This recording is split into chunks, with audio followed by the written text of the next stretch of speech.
Black Star Network is here. Hold no punches. I'm real revolutionary right now. Support this man, Black Media. He makes sure that our stories are told. Thank you for being the voice of Black America, Roland. Stay black. I love y'all. All momentum we have now, we have to keep this going. The video looks phenomenal. See, this difference between Black Star Network and black-owned media and something like CNN. You can't be black-owned media and be scared. It's time to be smart. Bring your eyeballs home. You dig?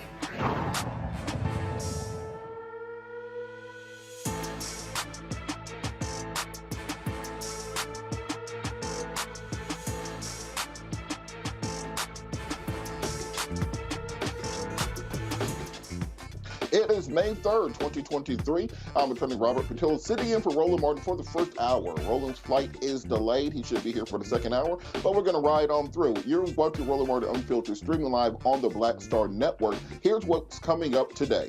After a string of mass shootings have rocked the nation, everywhere from Nashville to Atlanta to Texas, all across the country, we are dealing with one of the deadliest years for mass shootings. Over 180 mass shootings so far this year alone, as Republicans pass new laws to make it easier for anybody to have a gun, to anybody to conceal carry around the country. We're going to have a discussion on what exactly can be done to protect communities, particularly communities of color, from gun violence with the president of the National African American Gun Association, Phil Smith. Also, Tucker Carlson is back in the news. Just released today, we have seen unredacted text messages that were discovered during the Dominion voting machine discovery process. And guess what? Tucker sent some really racist text messages. I'm sure you are shocked by this information, but apparently the text messages were so shocking that is what resulted in Fox News deciding to settle the case instead of have Tucker on the stand and all this go public, and also what resulted in Tucker being fired. We're going to talk about that and what can be done to get these people out of media before a deposition is needed in the future. Also, South Carolina is embroiled in another legislative clash over passing the Clementa Pinckney Hate Crimes Bill in South Carolina. Now, several times before, this bill has gone through the House, gone through the Senate, and been stopped there. We're going to talk to South Carolina's state senator about what can be done to push this hate crimes law through that will protect African Americans and other minorities within the state of South Carolina. South Carolina is one of the few states that does not have a hate crimes law on the books. Also, in our continuing remembrance of activist, actor, and singer Harry Belafonte, we will be talking to Atlanta Ambassador Andrew Young to discuss how he remembers the late icon. Also, in our Tech Talk segment, we'll be talking to the founder of a sustainable tech company, Pivot Plastic, which is looking to improve the environment as environmental challenges are impacting the Black community. They've been talking about sustainability and the fact that African American communities are far too often located in these areas of environmental racism and what we can do to clean up our communities. It is time to bring the funk. You're watching Roland Martin Unfiltered, streaming live on the Black Star Network. He's got it. Whatever the biz, he's on it. Whatever it is, he's got the scoop, the fact, the find. And when it breaks, he's right on time and it's rolling. Best believe he's knowing. Putting it down from sports to news to politics. With entertainment just for kicks, he's rolling. It's on go, roll, roll, y'all. It's Roland Martin, yeah. Rolling with Roland now. He's funk, he's fresh, he's real, the best, you know he's Roland Martin now.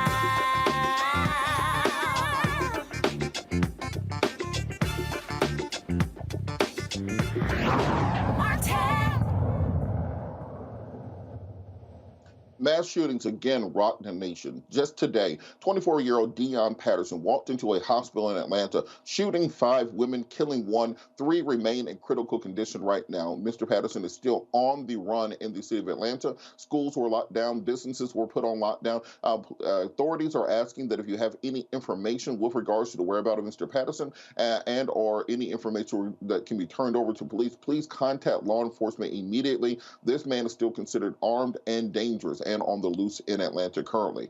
This comes on the heels of Texas, where a 3-time deported Mexican national fatally shot and killed 5 people, including an 8-year-old boy. Just days earlier, he had been asked to stop firing his rifle outside of his home near a neighbor's yard, and now he is still remaining on the loose. A Florida man who was previously convicted of domestic violence, shot and killed his girlfriend and 3 children this week as part of a mass shooting spree. And as we said, these are 18 mass shootings in the last 7 days in the United States of America, over 180 thus far this year. And we are May 3rd. of this year. This does not happen in other industrialized countries. This does not happen in other parts of the world to the extent that it happens here. Politicians, activists, and community members are all calling for immediate action to prevent further gun violence and mass shootings. President Biden has urged Congress to pass comprehensive gun reform legislation, including universal background checks and a ban on assault weapons. Meanwhile, advocates and gun rights groups argue that stricter gun laws nearly infringe on their constitutional rights and do very little to actually stop mass shootings. This debate continues. The victims and families are affected by these shootings and left to mourn and wonder what could happen. And we're simply continue to be pushed these narratives of thoughts and prayers from our political officials. Joining us now to discuss this is the president and founder of the National African American Gun Association, Mr. Phil Smith. Phil, how are you doing this evening? Doing good tonight. Glad to be here. Thank you so much for joining us. You know, I've been a NAGA member since the beginning. You started coming on my show on WAOK basically as soon as the organization was founded. Why is it so important that we educate the Black community about the importance and necessity in this current environment of gun ownership and personal protection? First of all, historically, we have not had the opportunity to enjoy firearms as most of our counterparts here in the U.S. So our history is very, very different from any other organization or group of people in the U.S. So we've been literally brainwashed the other way. Run away every time you see a gun. Guns are bad, even though they can protect your family. It's just been an indoctrination that really is toxic in terms of African Americans relating to a firearm. So that's the first point. Secondly, we need to understand that it's our right as Americans, particularly Black Americans, where we have fought for this country and are the most patriotic of any other race in this country. We have fought and died for our people to have that right to own a gun. The Second Amendment is written into the Constitution for a reason, because it allows us to grab a gun and protect our families if someone breaks in the home late at night or during the day or whenever. It's something that should not, I believe, and very obviously I'm very biased, but should not be infringed on in any way, shape, or form. You know, particularly for the Black community, and in this case, particularly this shooting today in Atlanta, for Black women, can you talk about the importance of gun safety and education for African American women who are increasingly the targets of domestic violence, the targets of shootings and robberies, etc. NAGA does a lot of work in this space of both educating and training women in firearms safety and use. Can you talk about the importance of that? Sure. Black women are the backbone of our organization. They are 40% of our membership. At one point, they were literally 60% of our membership. So Black women have a very, very important part of our organization, the National African American Gun Association. It's critically important, if you are a potential gun owner, to know how to handle that gun, to know how to shoot the gun, to know how to have muscle memory built up over practice and practice with the gun. And oh, by the way, you need to have a certified instructor to teach you how to handle that gun. Just don't go out and think you've bought a gun and you're all of a sudden, you know, James Bond. You're not. You need to understand the intimacies, the rules, the regulations, the fundamentals of that firearm. In our community, that is a needed skill set that we try to place to all of our folks that come through the door. And we do that by constant education, constant training, and more education and more training. And we do it over and over and over. And we never have enough of that particular process for our people as they come through the door. And we're slowly getting some traction on a national level where our folks are starting to understand and, more importantly, get the skill set to protect themselves. And I think that's a great thing for our community. Absolutely. And talk a little bit about every time we see these mass shootings, there's always a call for gun reform. There's a call for assault weapons bans or stricter gun requirements. You know, we've seen cities like Chicago, New York, Baltimore have very strict laws that were struck down by the courts. Is there any legislation that would help bring an end to these mass shootings? I'm going to say this, and I want everybody to really listen to me as best you can. I'm very biased, but I'm going to try to say this without being too over the top. You can throw every gun law you can think in your head at the wall, and tomorrow there's still going to be a shooting. The key is that we need to step back and look at the root cause. Why are people shooting other people now in such high amounts, or supposedly high amounts? I think mental health is the key, and that's where the conversation, I think, can start and should start. Because you look at a lot of these shootings, they're mental health related. Somebody used to be in the service, they're coming back home with PTSD, or they have issues with themselves and those folks around them. You might have other folks that are angry at the world racist. This goes on and on the list, but I think if we had a connection or a closer connection with mental health agencies across the country, when I say we have a connection, law enforcement had a connection to be notified of those individuals that are out there that want to do harm, we'd be in a better place. I'm a big advocate for conversation. I'm a big advocate for difficult conversations, and I'm also an advocate for understanding someone else's perspective. And as long as they listen to my perspective, I'm wanting to get a solution that helps the country, obviously, but we have to start that conversation, and that conversation oftentimes can be very, very tense at a minimum. And now, and on the same point, and hopefully you can stick with us for another segment so the panel can chime in. With the mental health crisis that we've seen exploding since COVID, it seems strange, and this is the time where states like Georgia, Florida, Texas, and about 20 other states have passed constitutional carry laws, basically saying you don't need to have any paperwork. You don't need to do anything in order to concealed carry. Basically, anyone can walk in, buy a gun with just an ID, do a 5-minute background check, and walk back out.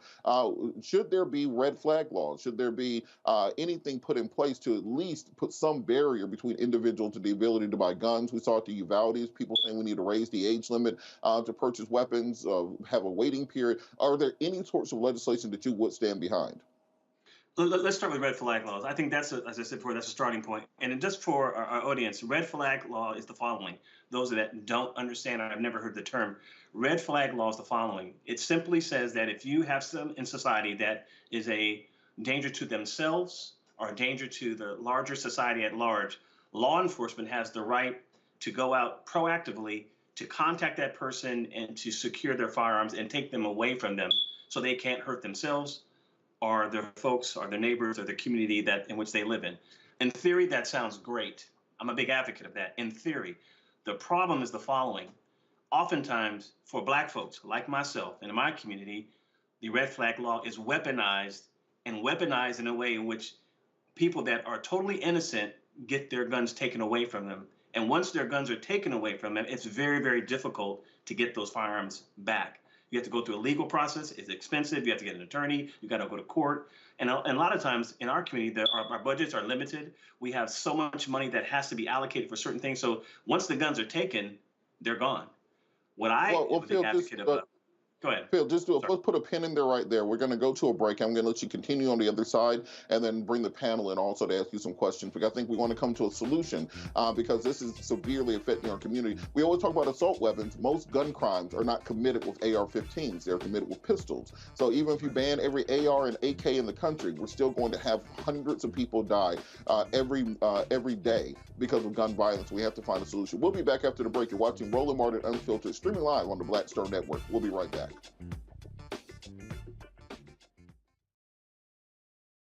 When you talk about blackness and what happens in Black culture, we're about covering these things that matter to us, speaking to our issues and concerns. This is a genuine people-powered movement. There's a lot of stuff that we're not getting. You get it, and you spread the word. We wish to plead our own cause.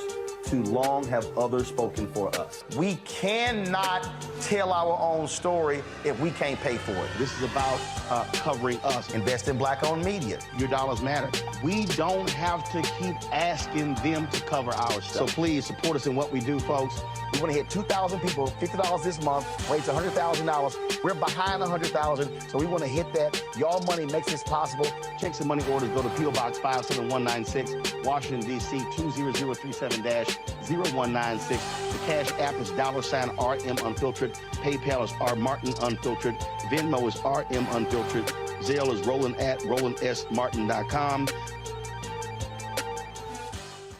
Up next on The Frequency with me, Dee Barnes, our special guest, Alicia Garza, one of the founders of the Black Lives Matter movement. We're going to discuss her new book, The Purpose of Power, How We Come Together When We Fall Apart. We live in a world where we have to navigate, when we say something, people look at us funny, but when a man says the same thing less skillfully than we did, right? Right. And everybody flocks towards what they said, even though it was your idea. Right here on The Frequency on the Black Star Network.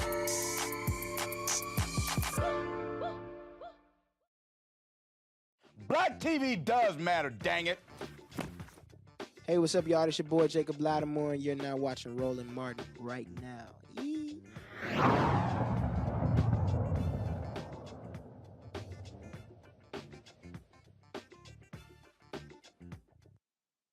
Welcome back. We're still talking to Phil Smith, the president and founder of the National African American Gun Association, about this string of mass shootings that we've seen nationally. Update on the case in Atlanta. Police believe that they have the suspect, Deon Patterson, located in an apartment complex off of Cobb Parkway. We'll bring you any updates to that case as they become available. We're going to bring our panel in shortly. But Phil, before the break, you were talking about red flag laws and kind of this concept of access to firearms. The individual in Texas is a 3 times deported Mexican national who was undocumented here in the United States of America, who was very easily able to get a hold of a AR-15.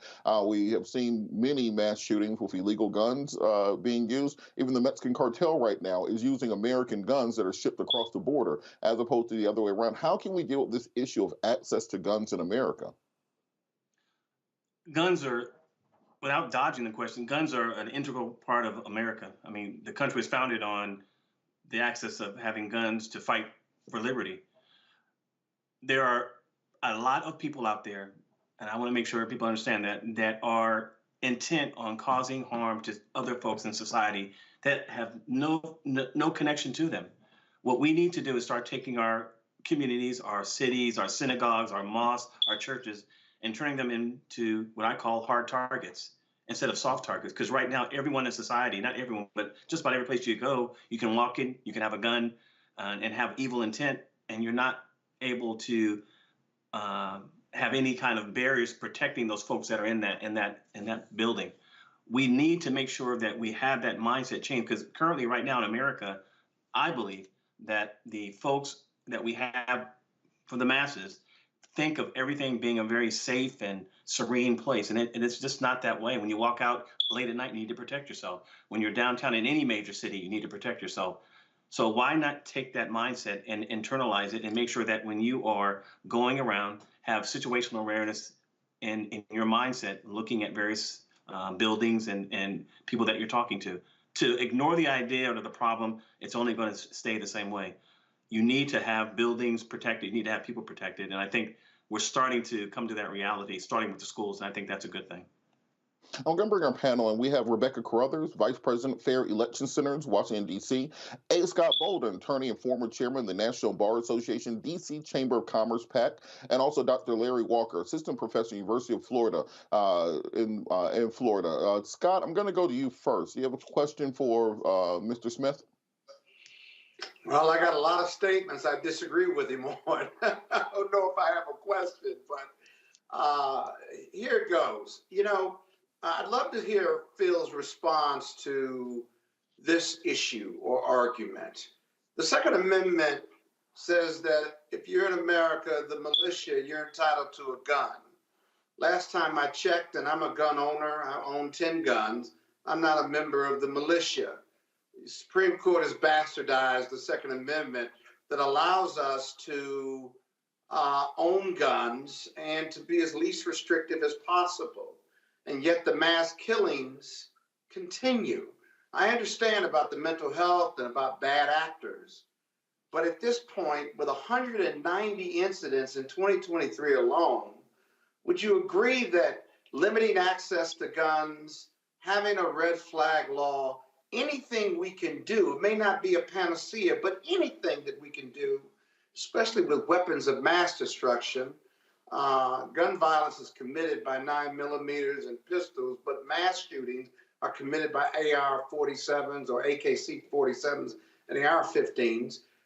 Wouldn't all of those gun reform legislative initiatives, wouldn't they at least help as opposed to being a panacea?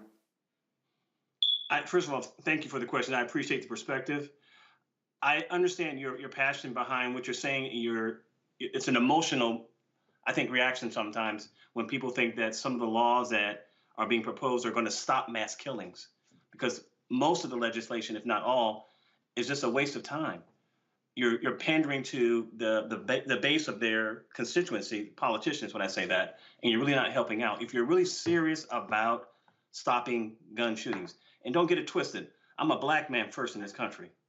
I've got children, I've got a wife, I've got a mother, I've got sisters, I've got brothers. I want all of them safe. But I also understand as a black man the reality of what laws work and what don't work. And a lot of the laws that are being proposed by politicians, and I'm not going to try to demonize all of them, but for the most part, they just aren't doing anything.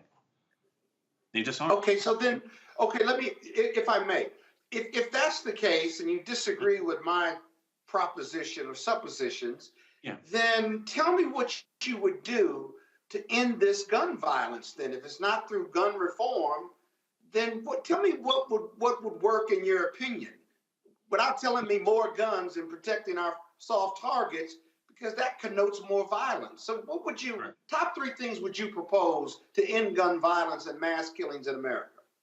First thing I would do is loosen up the HIPAA laws that they have right now, where you cannot access someone's mental health records. So the law enforcement can literally go on and look at that person's profile after being prompted by a psychiatrist or psychologist, for one.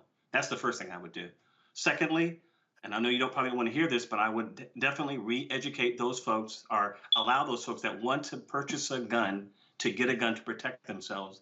The worst thing you can do in a scenario where someone's trying to kill you, to me, is to be unable to protect yourselves or your family or your loved ones or your property. And as Americans, we're unfortunately, we're stuck on this concept that if I get a gun, a lot of us, something bad's going to happen by me purchasing that gun, and that's just not true. To me, just the opposite happens. You have now engaged with the gun. You know how to use the gun. You're taking lessons, and you can protect yourself and your family. And that's just how I see it. And I know it's very different from your perspective, but I think that's the way. All right, let's move on to Rebecca. I want to get everyone in on the panel. Rebecca, do you have a comment or a statement for Mr. Smith? Sure. I find the talk about mental health very interesting. According to Columbia University School of Psychiatry, only 5% of those with severe mental illness account for mass shootings in this country. So trying to say that mass shootings in this country is largely attributed to mental health is inaccurate, based upon psychiatrists. And I think psychiatrists are the ones who could probably determine if someone is severely mentally ill. So my question is it your belief that we already have too many guns in the United States for there to actually be restrictions to reduce guns? I'm really trying to understand your argument. If you're saying that there's so many people who are armed, that's why the rest of us should be armed. Is that the crux of your core belief here? No, I'm saying that if you look at countries where, or not countries, but it's a mindset of protecting yourself, people look for easy targets or soft targets if you're someone out there trying to harm someone. There's a reason why people don't run into a police station and start robbing and trying to shoot people, because they know they're going to die. There's a reason why people don't run into the Federal Reserve and trying to shoot people, because they know they're going to die. There's a reason why you don't walk into some neighborhoods in some communities in this country, because they have excellent security. They have people walking around and watching you as you enter and everything that you do. And if you go into those communities, and I've been a kid driving with my friends, and we've been told, hey, don't go in that area because they're going to stop, they're going to arrest you, and they're going to take you home. That's the mindset that we need to take. Larry, I wanted to give you an opportunity before we run out of time to asking questions or comments with regards to Mr. Smith. Yeah, I think there are a couple things. I'm a researcher. So first of all, we know that the assault weapons ban that sunset in 2004, we know it had an impact on violence in America. So that's from a policy perspective. My colleague also talked about the misconception that a lot of these shootings have to do with mental health. That's not accurate. I think the third point we have to really consider and talk about here is we've seen incidents, look at the shooting in Tennessee at the school, in which individuals are armed, teachers were armed, but they didn't engage the shooter. So this is a myth, that this idea that more people who are armed are more likely to engage shooters. We saw in Texas that law enforcement don't even want to engage individuals who are armed and killing civilians. So this idea that with more guns will lead to some kind of countering some of the violence in America is not true. Per capita, the United States leads all nations in terms of guns that are available. And like I said, comparison to other countries in the world. So what we have a gun, and we have a violence, and we have a culture problem. So I think those are some of the issues we have to talk about. We talk about sexism, racism, among other issues, and also economic challenges, among others, when it comes to gun violence. Phil, do you have a response? Yeah, I agree with what he said on that last point in terms of the economic issues. And I'll say this: if you have economic solutions for those folks that are in a bad way, if you take away the lifetime ban of a felony on someone who committed a crime at the age 20, You allow them to get re-engaged in society. You're not putting them off in a corner where the pressures of not being able to generate any money for their family or themselves and their loved ones overcomes them. We have to start thinking intuitively, long-term, what's the best thing for society? And that is when you have jobs for folks that are allowed to engage in society, violence goes down dramatically. Let's make sure we allow those folks that are in those places to have jobs. Jobs is the solution to me of a lot of the stuff that's going on right now. Absolutely. And so before we go, for people who are interested and want to work towards protecting themselves, protecting their families, etc., particularly women, because in the Atlanta shooting today, we saw that this individual specifically targeted women in a waiting room ages 20 to 70. How can they get in contact with NAGA, and how can they learn about training in their own local areas? Sure. We have over 130 chapters nationwide, over 50,000 members nationwide. Go to our website at naaga.co, click on chapters, and you'll see a local chapter in your area. And easily you can contact that particular chapter president and start getting engaged with that particular group of folks in your area. Also, I want to mention that we are having our national convention on July 28th, 29th, and 30th. It will be the first time in the history of the U.S. that a Black farms organization is having a national convention. I encourage everyone, including those folks on the panel, you might have a different perspective, to come and see 3,000 to 8,000 Black folks who are well-behaved gun owners and talk about guns and get into that room and into that space and see a different perspective. It's very, very easy to lash out when you are emotionally charged, but we need solutions right now. And as I said before, economics, I think, is the first step toward helping ease that pain that this country is going through right now, because a lot of folks are in a very, very bad way emotionally. I think there's a macro discussion and then a micro discussion. The macro discussion is, what do we do societally to stop gun violence? How can we bring up the people who are impoverished? How can we help people with mental health challenges? How can we secure these targets that are soft? How can we put restrictions on firearms, ensure that the people who don't need them don't get them?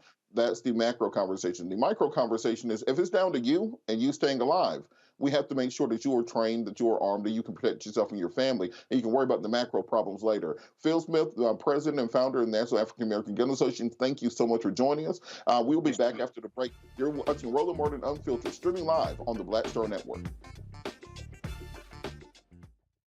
Hatred on the streets, a horrific scene, a white nationalist rally that descended into deadly violence. White people are losing their damn minds. As an angry pro-Trump mob storms the U.S. Capitol, we've seen shooting. We're about to see the rise of what I call white minority resistance.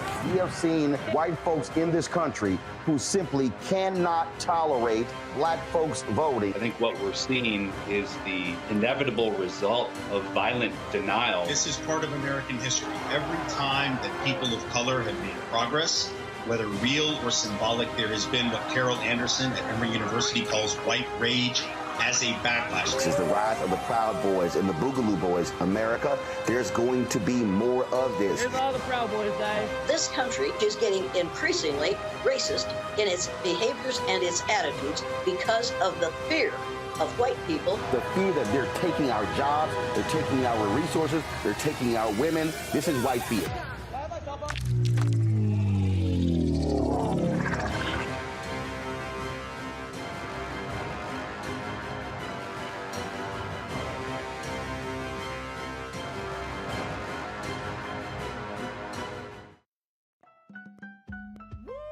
We're all impacted by the culture, whether we know it or not. From politics to music and entertainment, it's a huge part of our lives, and we're going to talk about it every day right here on The Culture with me, Faraji Muhammad, only on the Black Star Network.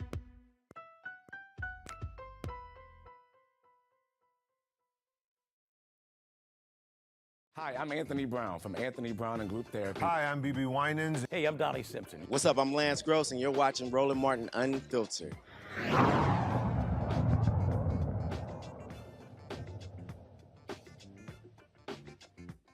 More news on former Fox News host Tucker Carlson. Tucker Carlson, we found out today, made some very disturbing comments through text messages about the January 6th insurrection. According to the text messages released by the New York Times, Carlson texted a producer saying he found himself rooting for a mob of Trump supporters to kill an Antifa protester. I'm going to read the text message here. A couple of weeks ago, I was watching video of people fighting on the streets in Washington. A group of Trump guys surrounded an Antifa kid and started pounding the living S out of him. It was 3 against 1, at least. Jumping a guy like that is dishonorable, obviously. It's not how white men fight. I'm going to say that again. It's not how white men fight. Yet suddenly I found myself rooting for the mob against the man, hoping they'd hit him harder, kill him. I really wanted them to hurt the kid. I could taste it. Then somewhere deep in my brain, an alarm went off. This isn't good for me. I'm becoming something I don't want to be. The Antifa creep is a human being. Much as I despise what he says and does, much as I'm sure I'd hate him personally if I knew him, I shouldn't gloat over his suffering. I should be bothered by it. I should remember that somewhere somebody probably loves this kid and would be crushed if he was killed. If I don't care about those things, if I reduce people to their politics, how am I any better than that kid? This is Tucker Carlson being remorseful and having a rare point of self-introspection. And I've described the MAGA movement often as the MAGA mind virus. This is the mind virus at work, being spelled out in this text messages, how you can go from a normal human being to someone who is part of this cult that wants to overthrow the government, that will give your life, your liberty, your future in service to the MAGA mob. We've seen this over and over again. People like Kanye West at one point in time was a normal human being. He was infected with the MAGA mind virus and lost nearly everything. The message was sent hours after the insurrection at the Capitol and was redacted in court filings. The text message alarmed Fox News board of directors and played a role in Carlson's abrupt firing last month. The decision to fire Carlson was made by Fox Corporation Chief Executive Lachlan Murdoch and Fox News Chief Executive Susan Scott, just 1 week after the network agreed to pay $787.5 million to Dominion Voting Systems over the network's dissemination of election lies. And if you wonder why they settled for nearly $800 million, imagine Tucker Carlson on the stand having to answer to that text message live and live on the evening news. That's why they tried to settle. That's why they tried to keep this out of the media. Let's bring the panel in. Rebecca, what does this text message tell you about, one, the nature of our news media, and two, what exactly it takes to get fired as a white man in this country? I mean, you see my face, right? Like, that text is pretty tame in comparison to the things that Tucker Carlson has said live on air. I mean, if anything, it shows that he had a bloodlust for someone getting beat up on the street by a group of people. And then to even say, oh, it's dishonorable. That's not how white men fight. I don't know if you heard me laughing as you were reading that comment. I mean, it just doesn't make sense. I mean, as an aside, we know that white men don't always fight dishonorably. You could just ask the Native Americans, and you could ask them about Christopher Columbus. But that aside, I don't think this is the reason why Tucker Carlson was fired. This is very tame compared to the other things that he has said. And Larry, I want you to pick up on that point. What do you think he meant when he said, this isn't how white men fight? This is dishonorable. So this is just how other people who are less honorable fight? What do you think he was insinuating there? I think what he said is consistent with what you saw on his show. So everything is centered within whiteness. So when you behave a certain way violently, you know, in savagery he was describing, that's the way that minoritized groups are supposed to behave.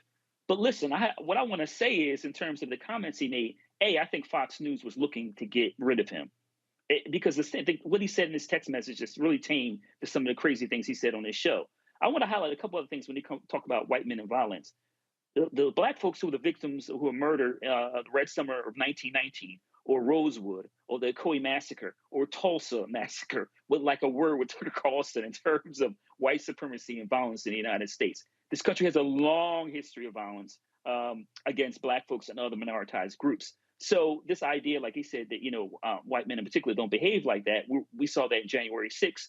We see that in terms of how law enforcement interacts with black folks. And once again, we continue to see it in terms of the way black people are treated, from going to the movies, to the mall. They're just sitting in their car, they're at home. So this violence perpetuated against us is ongoing, and it's part of our lives 24/7, 365. And Larry, to that point, this is one of those reasons I think Ron DeSantis is trying to ban CRT, because much of that history, I feel like a good portion of America, including white America, doesn't know. When Tucker says this isn't how white men fight, that's exactly how white men fight. If you look at the era of lynching in America, it was always a group of white men dragging a 14-year-old boy like Emmett Till off to murder him. It was always a group, 10, 20 people, taking people to lynch them. If you look at many of the massacres that took place, they roll in groups to get an individual. Why do you think that so much of this education is missing from the American zeitgeist, and what can we do to restore it? The Ocoee Massacre in Rosewood, which happened in the state of Florida. They don't want to talk about these issues. And like I said, this is historical. I mean, we could talk about contemporary violence, but these are historical issues that happened. And once again, Black folks were the victims of these horrific, crimes. So they don't want to talk about it because this country has always struggled to reflect on its own evils, whether it's internment camps in terms of Japanese internment camps, or the Trail of Tears, or Jim Crow when it comes to dealing with, in terms of how Black people were treated. So we have a long history of these issues, but we also have a long history of ignoring it through erasure. And Scott, both of us make our rounds on cable news. And when I saw this, that this somehow was the vitiating factor to result in the termination of Tucker Carlson, I chuckled a little bit, because we all know that if the producer had this, they probably had hundreds of other text messages like this, and they could have turned it over to Fox executives at any time if they actually had a problem. It was the lawsuit and the money that they were afraid of, not Tucker being a racist. Yeah, you're not done, Tucker Carlson. They have live tapes of him. They don't need private text messages from him. That's the first thing. But the lawsuit was settled for a lot of reasons, not just Tucker Carlson. They probably had a lot of texts, and they had a lot of anchors, and their testimony, including the owner's testimony, wasn't going to be good. That was like winning a trial without even having to spend the money trying the case. But here's the thing about his text. Pull his text back up. He didn't apologize for feeling that way. He lamented that he felt that way. He knew it was wrong, but he never corrected himself or apologized or did anything to take back the first half of his text, right? So he wants to kill the Antifa guy or Tifa individual, regardless of whether white men fight that way. Now, white people taught Black people violence. Let's not forget that. You want us to do better, you do better. But he did not apologize for it or retract it. He lamented that he felt that way. But that didn't do anything to take away the fact that he felt that way. At the end of his text, he felt that way. At the beginning of his text, he felt that way. And right now, as we debate and talk about this issue, he feels that way. Don't get lost in what he lamented at the second half of his text, because the second half had nothing to do with the first half, which was really how he felt. And he felt comfortable manifesting those feelings in writing a text to a producer at Fox. Think about that.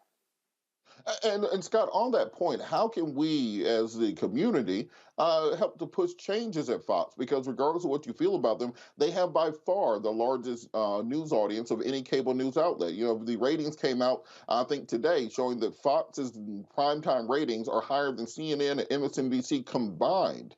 And now Lawrence Jones, a Black man, is going to be sitting in for Tucker, kind of guest hosting to see if he can get the full-time spot. But we should have some kind of voice in being able to stop this type of racist messaging being pumped into the minds of people around this country. When I talk about that MAGA mind virus, that is how it is spread. How can we stop the spread of this mind virus? Because we see many of these white supremacist mass shootings, as we talked about in the last segment, these people are often very loyal Fox News viewers. Well, yeah, but it begins even before Fox. Why do we have generational racism, perpetual racism? It's because people that don't look like us are teaching their children, their new children, every generation to hate Black people based on the color of their skin, to commit violence, right? Now, Fox has a really unique business strategy. They know they're not going to appeal to people that are intelligent or who are balanced or who are non-racist or don't have these far-right views. But there's so many of that audience who tunes into Fox who appreciate their messaging, don't care about it being fair or balanced, if you will, and that those advertisers who you would normally attack to shut down a Fox News story or organization, you don't have that same leverage because the advertisers either don't care about what they're promoting, a lot of them do and they don't advertise there, but they don't care because that MAGA crowd, those millions of viewers, don't turn into NBC or CNN for any type of balance. They tune into Fox because they're feeding that group, that massive group, on the rhetoric that they want to hear. So is it a real news organization in the sense of what other organizations want to be fair and balanced? I'm not convinced that they really do want to be fair and balanced. They serve a population, and they make money on serving that population, not on being fair and balanced. Well, you notice Fox stopped using that moniker fair and balanced about the time they fired Bill O'Reilly. They no longer present the alternative side of the argument. Now it is simply a propaganda machine to push right-wing conspiracy theories. The truth and reality do not matter. And that's why so often when we have these conversations, like the conversation we had on Monday with the Black conservative, where they could seem unaware of reality as it exists, because they exist strictly within this right-wing media silo. So they don't understand the issues that affect real Americans because they believe deep down in their minds, hearts, and souls. And this is not an act that they put on. These people are not joking. They believe these conspiracy theories deep down within their souls. They think that Hunter Biden's laptop is the most important story facing the United States of America and the international community. They actually believe Trump did a really good job as president. They're not lying when they say that. And so they are completely surprised when they get information to the contrary. And that's what makes them so dangerous, because once you're infected with this MAGA mind virus, it's nearly impossible to shake. We've seen people lose everything they have to the MAGA movement. There are people sitting in prison right now because they sold out and their brains have been corrupted by that MAGA mind virus. I don't care how much you loved Obama, you weren't going to prison for Obama. There are people in prison now because of their love for Donald Trump. But that's all they're being fed. We got to go, Scott. We'll hit on the other side of the break. We got to go to a break real quick. We'll be back after the break. You're watching Roland Martin Unfiltered, streaming live on the Black Star Network. Black Star Network is here. Oh, no punch! I'm real revolutionary right now. Thank you for being the voice of Black America. All momentum we have now, we have to keep this going. The video looks phenomenal. See, there's a difference between Black Star Network and black-owned media and something like CNN. You can't be black-owned media and be scared. It's time to be smart. Bring your eyeballs home. You dig? Next on the Black Table with me, Greg Carr. We look at the history of emancipation around the world, including right here in the United States, the so-called end of slavery. Trust me, it's a history lesson that bears no resemblance to what you learned in school. Professor Chris Manjapra, author, scholar, amazing teacher, joins us to talk about his latest book, Black Ghost of Empire, The Death of Slavery and the Failure of Emancipation. He explains why the end of slavery was no end at all, but instead a collection of laws and policies designed to preserve the status quo of racial oppression. The real problem is that the problems that slavery invented have continued over time. And what reparations are really about is saying, how do we really transform society, right? And stop racial violence, which is so endemic. What we need to do about it on the next installment of The Black Table, right here on the Black Star Network. What's up, what's up? I'm Dr. Ricky Dillard, the choir master. Hey, yo, Peace World, what's going on? It's the Love King of R&B, Raheem Devon, and you're watching Roland Martin Unfiltered.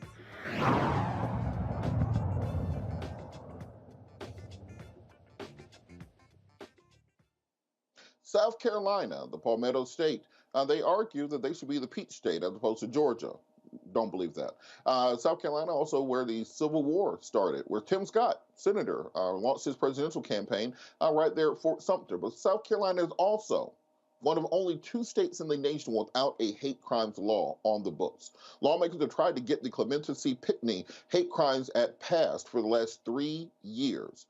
Pinckney was one of the 9 worshipers murdered at the historic Mother Emanuel AME Church in Charleston by white supremacists in June 2015.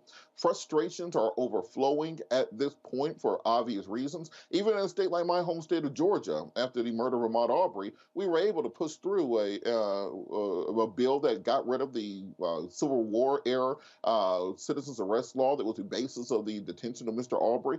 We've been able to push through new laws that help to prevent hate crimes against African Americans. But South Carolina is a tough nut to crack. Joining me now to discuss this is South Carolina State Senator Kevin L. Johnson. Senator Johnson, how are you doing this evening? Doing fine. It's good to see you. Good to be with you. Thank you so much for joining us. So talk a little bit about this legislative process. You know, it seems like you've got him through the House, through the Senate. What's stopping this from going into law? Well, the bill passed the House, which just flabbergasted me because the House is known to be more conservative than our South Carolina Senate. But the bill did pass the House, and so I try to tell people that 48 states have passed hate crime legislation in the South Carolina House, but the Senate refused to even take the bill up, and that's very disappointing. So what are the roadblocks preventing this from being even considered in the Senate? It's very similar to H.R. 40, the reparations law in Congress. It will get through Congress, but never even been taken up for a vote by the U.S. Senate. What is happening in South Carolina that is stopping the Senate from so much as even having a hearing on this, let alone a full vote?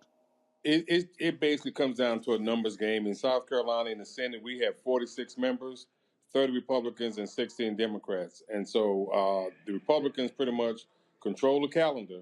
And so although the bill has been filed, and I'm a co-sponsor of the bill, if they don't agree to take it up, assign it to a subcommittee, and let us debate the bill, discuss it, and vote on it, we can't get to it. And all we ask them is just do that. Just let us debate the bill and let us vote. And I think the biggest fear from the leadership is that if it ever comes to a vote, the votes are there to pass hate crime legislation in South Carolina.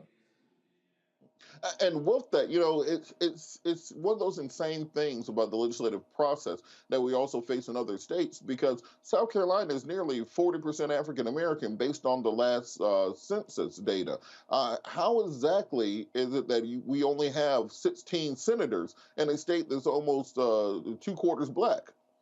That is a good point. And let me say this before I answer that question. In the South Carolina House, there are 124 members, 88 Republican and 36 Democrat. And we have to go back and just reemphasize to South Carolina citizens the importance of voting. And we just have too many people that are not going to the polls to vote. And we have some that actually go to the poll and vote against their own interests. Hence, we have the numbers that we have. And we're the minority party in a state where the majority party pretty much controls the calendar. And so in the House, they have a supermajority, and in the South Carolina Senate, we're one member shy of them having a supermajority in the Senate. But people have to understand the big picture and understand that voting is important and it does matter and it makes a difference. Can you talk a little bit about the importance of these state level and state and local races? Because on the Democratic side of the aisle, pretty much since 2008, when Obama was running, there's been a big focus on the national party, making sure you can win those national elections, making sure you can let progressive senators and progressive governors and progressive presidents. But because of that, we saw over 1,000 seats switch from Democrat to Republican during that decade of Obama. It's kind of that period of time. What can be done to rebuild these state-level parties so we can actually have houses, state houses that reflect the demographics of their citizens? Well, we have to, again, re-emphasize to the voters in South Carolina. There's this mentality that presidential elections are important. What they call off-year elections, which in my opinion, there's no such thing as an off-year election, they don't understand that those are important also. As a matter of fact, we have to make sure people understand once again that every election is important. And so we have too many people that either don't vote or they vote against their own interests, but those are the ones who complain most of the time. And then when they complain to people like me who are up here fighting and voting for what's in their best interest. And they're giving the people who win these elections and who vote against what they would like them to vote for a free ride. So we've got to go back and re-educate our voters. They've just lost focus, and they just can't see the big picture, that all of these elections are important. And what's even more frustrating, that in South Carolina, for the first time ever, we now have a bill that we fought for and finally got it passed, where you can vote 2 weeks early for any reason. We had absentee voting, but you had to have a specific reason to vote absentee. But now we have early voting. You can vote early 2 weeks prior to the election. And just like in 2022, in a lot of places across South Carolina, the people didn't take advantage of that convenience that we put in law for them.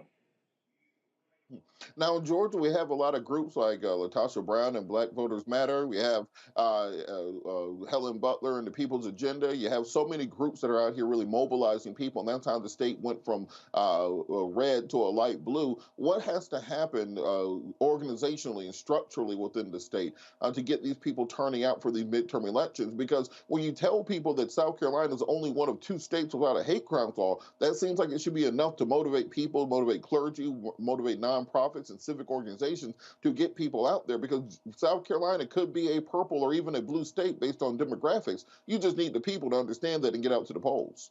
That's exactly right. And you said a mouthful, but number one is that we have to learn from the successes of the hard work that was done in places like Georgia. And we have to realize that if Georgia can do it, we can also.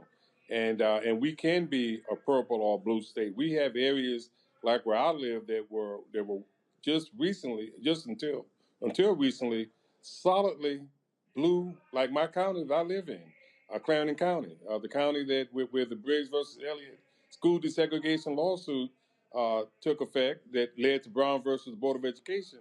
But in 2020, in Clarendon County, which was always a solidly blue county, Donald Trump won Clarendon County.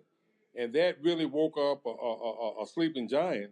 And so then in 2022, although my congressman, who I have a lot of admiration and respect for, Jim Clyburn, won his election, but he lost Clarendon County, and nobody would have ever guessed that. So we have to look at places like Georgia and see the hard work and the good work that they put into, and see the fruits of their labor. And we have to emulate that. We have to copy that. We have to roll up our sleeves and go out and get people to come out to the polls and vote. It's just as simple as that. And the other thing you hit on, I want to address also, because you talked about clergy and the like, and that's one thing that I think is not as strong as it used to be, is our clergy. They have to get more involved in not just elections, but a lot of things that go on in our community. They can't have that captive audience every Sunday and let those folks go home without encouraging them to go to the polls and vote, and without lecturing them about how important it is to vote. And I'm going to tell you, in my area and in my region, that's not being done as much as it needs to be. And that's another thing we have to work on. We have to get our clergy, we have to get our civil rights organization, because I believe if we can get people to the poll, they'll vote the right way. But it's just hard to get them out to vote for some reason. All right, let's bring the panel in. Larry, I want to see if you had any questions. Try to keep it short so we can get as many questions as possible for Senator Johnson. Yeah, I think the first question is I would like to ask the senator is what issue, if any, gerrymandering plays in some of the challenges you highlight, one supermajority in one chamber and nearly in the other. And the second one is I wanted to also, if you could talk about candidate equality, because I know we talk about Black folks coming out to vote, but also the importance of the kind of candidates you're identifying that align with what the needs are, particularly of younger generations. So if you can talk about that also. Okay, I know gerrymandering is a problem, but what we're having in South Carolina is we're having a lot of growth, and the growth that we're having, like along the Grandstand with the Myrtle Beach area, the Rock Hill area, which is close to Charlotte, the Greenville and Spartanburg area, which is always a solidly red area. That's where all our growth is coming. The areas that we have that are predominantly African-American or Democrat, we're losing population. So it's not so much as gerrymandering as it is the people who are moving in and those that are moving out. And so we have more, I would say, diehard Republicans. We're moving into South Carolina, And just the opposite with Democrats, they're moving away, especially in the rural parts of our state. And so that's one of the problems. And then the other problem is, like you said, quality candidates. We have great candidates, but as good a candidate as you may be, if the people don't go out and vote, and I'll give you a prime example. My daughter ran for the South Carolina House in 2020, and she won. And she came up to Columbia, and she was an immediate star. I mean, everybody adored her, her abilities, her experiences, everything about it. She had more experience probably than the person with the most time up here. And, you know, master's degree. She's been on the school board. She's been just everything in our community, Habitat for Humanity, Relay for Life, been involved in everything, healthcare, business. And she had a candidate that ran against her that was new to Clarendon County, didn't have very much education, never did anything in Clarendon County to help anybody. And she won because, to me, mostly because the people who should have come out to vote didn't vote. And then we had some that, I use a term that President Obama used, they fell for the okie doke and they just, you know, supported the other side. So in our issue, to me, it's more than the quality of the candidate, it's the mentality of the voter. And we've got to work on that, and we will work on that. And I expect that that in the election of 2024, the results will be better, not just because it's a presidential election, but because we're going to make sure that the voters, as much as we can, are much more educated. Now, they should already be, but apparently they're not. So we have our work cut out for us, and we've already begun to try to make those points and make those changes. All right, and before we run out of time, can you talk a little about what is in this bill and why it's so important to get it passed? Great. Yeah, well, like it was mentioned already, 48 states have hate crime legislation. South Carolina and Wyoming are the only two that don't. The bill is very similar to, I think, what you have in Georgia, where if a person commits a crime and he's found guilty, and then it's proven or a jury finds that that particular crime was committed as a result of hate, then the punishment is more severe. They get additional time added to their sentence because the crime they committed was hate based on race, gender, people's sex or whatever, and just basically hate crimes. And so all the bill does is, okay, you committed this crime and we find that you did it because of hate. We're going to give you, similar to the Ahmaud Arbery case in Georgia, same thing our bill does. You know, you found guilty, then if the accusation is that it was motivated by hate and the jury agrees with that, then the sentence is enhanced. There's absolutely nothing in the world wrong with that. The punishment ought to fit the crime. Well, Senator Johnson, thank you so much for keeping us updated on this. And I think with the primary being there in 2024, hopefully we'll be able to flip the legislature there also. Just going to take some groundwork. Thank you so much for everything you're doing. Thank you so much for having me. South Carolina. Thank you. We'll be back after the break. You're watching Roland Martin Unfiltered, streaming live on the Black Star Network. On the next Get Wealthy with me, Deborah Owens, America's Wealth Coach, nurses are the backbone of the healthcare industry, and yet only 7% of them are Black. What's the reason for that low number? Well, a lack of opportunities and growth in their profession. Joining us on the next Get Wealthy is Needy Bartanilli. She's going to be sharing exactly what nurses need to do and what approach they need to take ownership of their success. So the Black Nurse Collaborative really spawned from a place and a desire to create opportunities to uplift each other, those of us in the profession, to also look and reach back and create pipelines and opportunities for other nurses like us. That's right here on Get Wealthy, only on Black Star Network. On a next, A Balanced Life with me, Dr. Jackie. What does it mean to actually have balance in your life? Why is it important and how do you get there? A masterclass on the art of balance. It could change your life. Find the harmony of your life.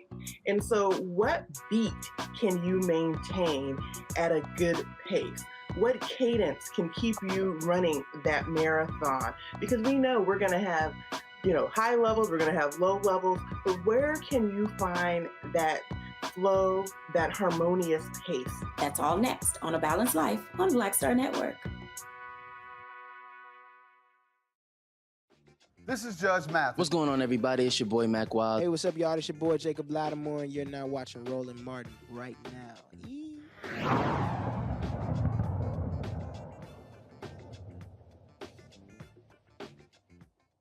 We're going to take it down to Florida, where the trial of former Tallahassee Mayor Andrew Gillum and Sharon Letman Hicks awaits a jury verdict on their public corruption charges. Now, Gillum, who was the 2018 Democratic nominee for Florida governor, and Letman Hicks, his longtime mentor and owner of PNP Communications, are charged with illegally soliciting campaign donations and pocketing them in their accounts. This morning, jurors asked for paper copies of all the trial exhibits. The 12-person jury signaled Tuesday that it had agreed on one count in the indictment accusing Gillum of making false statements to the FBI in 2017, but jurors said they did not expect to reach a consensus on the other count. So let's go back to the panel. Rebecca, looking at these charges against Andrew Gillum, it seems that often Black candidates throughout the country have been charged more harshly for campaign finance violations on down the line than white candidates. Why does it seem that the hammer always comes down on Black candidates?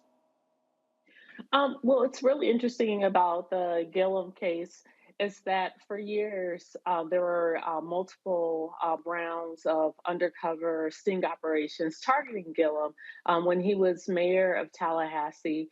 And so, there's been a lot of investigation around Gillum. And quite frankly, my personal opinion is that they wanted to make sure that he couldn't rerun for Florida. To rerun for governor there. Had he been governor in Florida, it probably would have looked different in 2020 as far as who actually won in the presidential in Florida. Just like in 2024, it's going to be very important who the governor is in Florida, because that's going to definitely impact the presidential nominations during the primary and then ultimately in the general election. But to the question you specifically asked me, yes. If you actually read through the different counts and the allegations against Gillum, there are white politicians who have done very similar things and they never got in trouble. So, it does seem clear to me that there has been a target for, at least a decade on Gillum's back. And it is interesting that the jury has been deliberating for 4 days. That lets us know that it is not as easy as the government is trying to make it seem, these allegations against Gillum. And Scott, on this same point, we seem to see every year or so that some Black politician around the country is caught up in one of these campaign finance violation schemes, false or incorrect documentation schemes. The former mayor of Baltimore and the Happy Holly school book thing. But we see Black politicians do way worse than this. Although Donald Trump does this in his sleep on a Tuesday afternoon and never faces indictment. Why are the punishments so much harsher for Black politicians?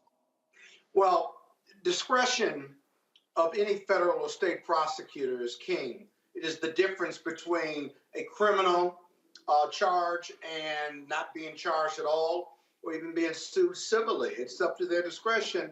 And Black elected officials in most jurisdictions just do not seem to get the same fair consideration, if you will. That they are overcharged, whether it's Gillum. And by the way, Gillum did not put on a defense, which means that the government's case, at least in the defense counsel's view, was not that strong, if you will. And they're struggling to get to a decision because Gillum turned down a bribe, not once, but I think a couple of times. And two, this very complicated paper trail between nonprofits and individuals and loans, and then how the money got into Gillum's control along with his chief of staff or his right-hand person, those facts get real complicated because if you've got false statements or if you're engaged in fraud, if there are other possibilities of the basis for why you did it that are non-criminal, then that's a defense, especially if you can bring it out on cross on the prosecution's direct case.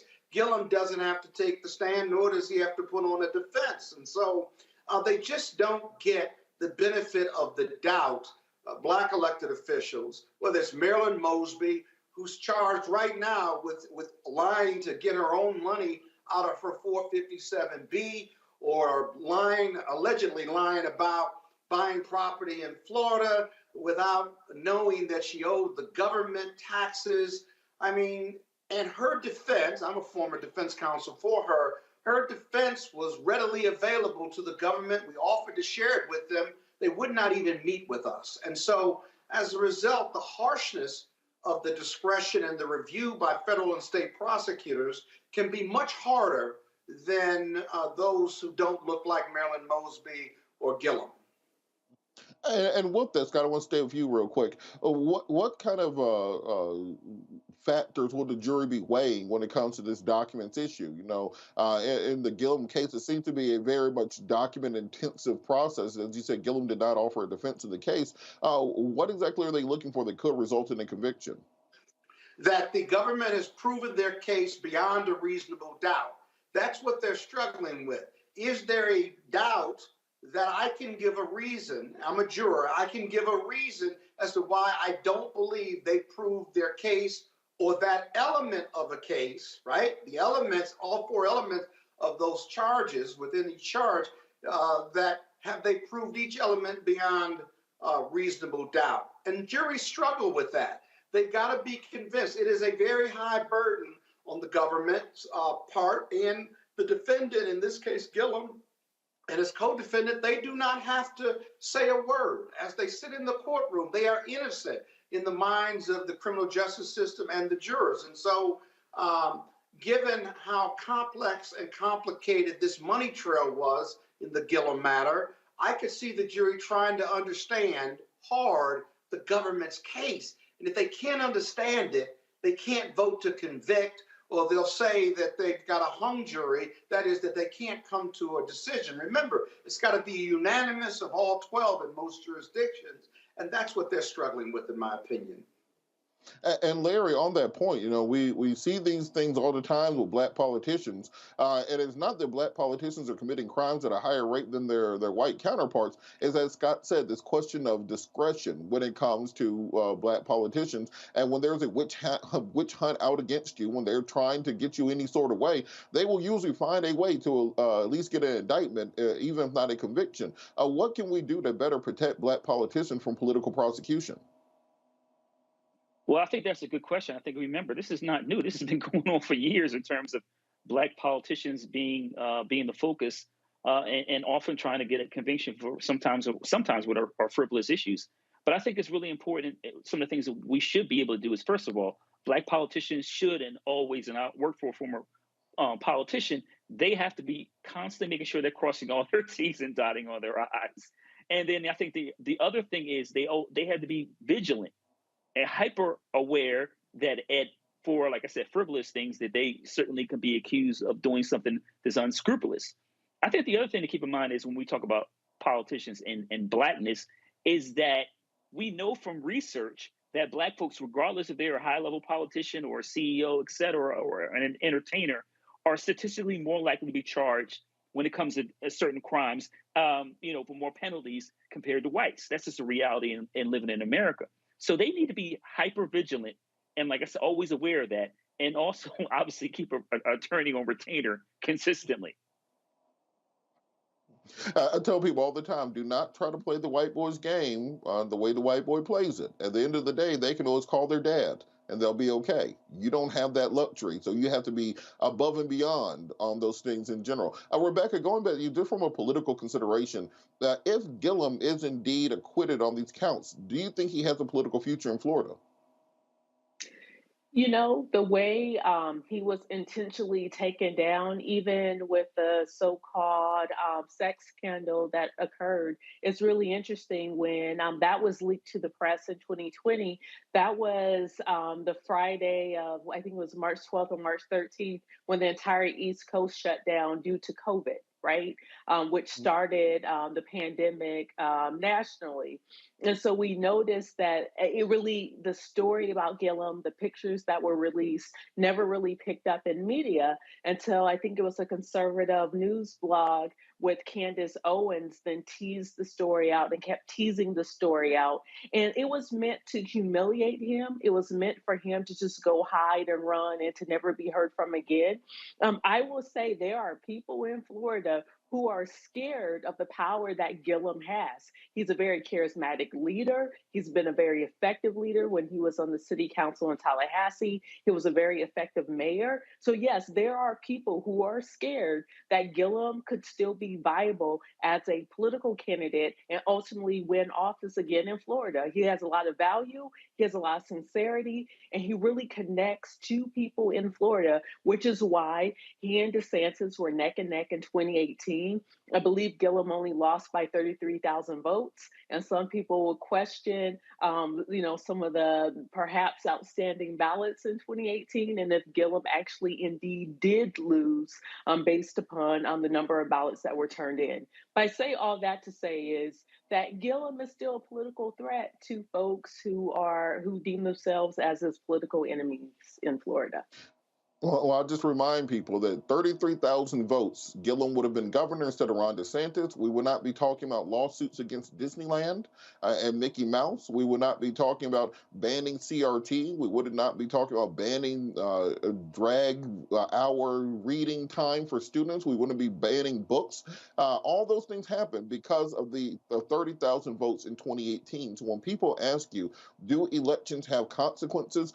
Just think about it this way. In 2018, before Ron DeSantis came into office, Jackson County, Florida, was one of the top-rated school districts for reading and math scores in the state. Because of Ron DeSantis' attack on public education, that school district dropped by 24 percentage points in reading and math scores as a result of that. Elections have consequences, just as we talked about in South Carolina, and we have to start focusing on state and local races. Don't just vote for Senate. Don't just vote for president. We have to focus on state and local races in this country because it is crucial. And we've seen the way these political parties work to bring down black men when they run for office, whether that be Justin Fairfax in Virginia, Andrew Gillum in Florida, Kwame Kilpatrick in Michigan, all around the country. There's a target on your back, and you have to ensure that you are working not just even to, but above board on all issues, because there are forces that want you out of power for a reason. We're going to keep this conversation going after the break. You're watching Roland Martin Unfiltered, streaming live on the Black Star Network. We'll be right back.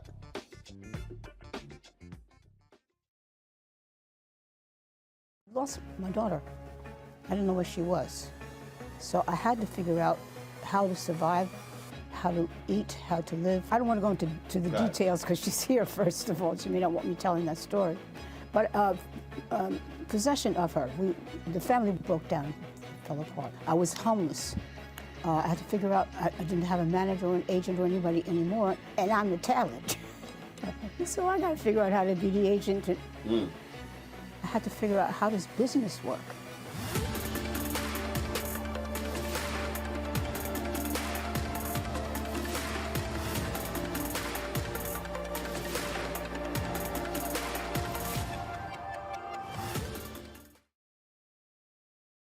Hi, I'm Dr. Jackie Hood Martin, and I have a question for you. Ever feel as if your life is teetering and the weight and pressure of the world is consistently on your shoulders? Well, let me tell you, living a balanced life isn't easy. Join me each Tuesday on Black Star Network for A Balanced Life with Dr. Jackie. We'll laugh together, cry together, pull ourselves together, and cheer each other on. So join me for new shows each Tuesday on Black Star Network, A Balanced Life with Dr. Jackie.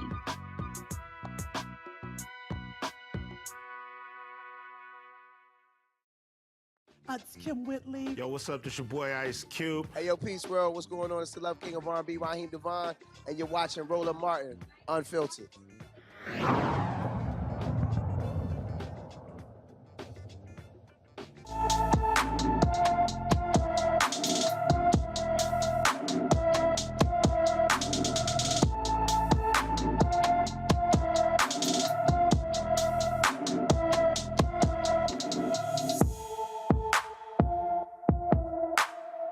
Today in Black and Missing, we take you to Melbourne, Florida, where Joey Case Jr. Was last seen in Melbourne, Florida on April 18, 2023. The 17-year-old, who also goes by the name JoJo, is 5 foot 10 inches tall, weighs about 150 pounds, with black hair and brown eyes. Anyone with information about Joey Chase Jr. should call the Melbourne, Florida Police Department at 321-608-6731. We, of course, we're hoping for the safe return of Mr. Case Jr. back to his family, and hopefully we keep their family in our thoughts and prayers. We're going to hit some headlines. In Jackson, Florida, police officers connected to the death of a black man have been fired. 41-year-old Keith Muriel was killed on New Year's Eve following an incident with officers called to an extended stay motel for a non-emergency call. Avery Willis, James Land, and Casanova Reed were terminated for a policy violation. It's unclear if the violation directly related to Mr. Muriel's death, but this comes as the Mississippi Bureau of Investigation is wrapping up its investigation into the case. Kenya McCarthy was also fired in February connected to this case. The body cam footage has yet to be released despite claims in February that the video would be released once the investigation was completed. Muriel's family has filed a wrongful death lawsuit against the now former officers. The lawsuit claims the officers were used excessive force, deadly force, and failed to render medical aid to Muriel. I remind people, the George Floyd Justice and Policing Act is still sitting in Congress, and also the now Tyree Nichols duty to intervene amendment to that law is sitting in Congress. They could pass a budget, they could pass an infrastructure bill, they could pass a Inflation Reduction Act. We have to hold their feet to the fire when it comes to passing police reform. We want to talk about the tragic incident involving a black DoorDash driver who was shot and killed in Kansas City, Kansas, during a traffic stop on Wednesday night.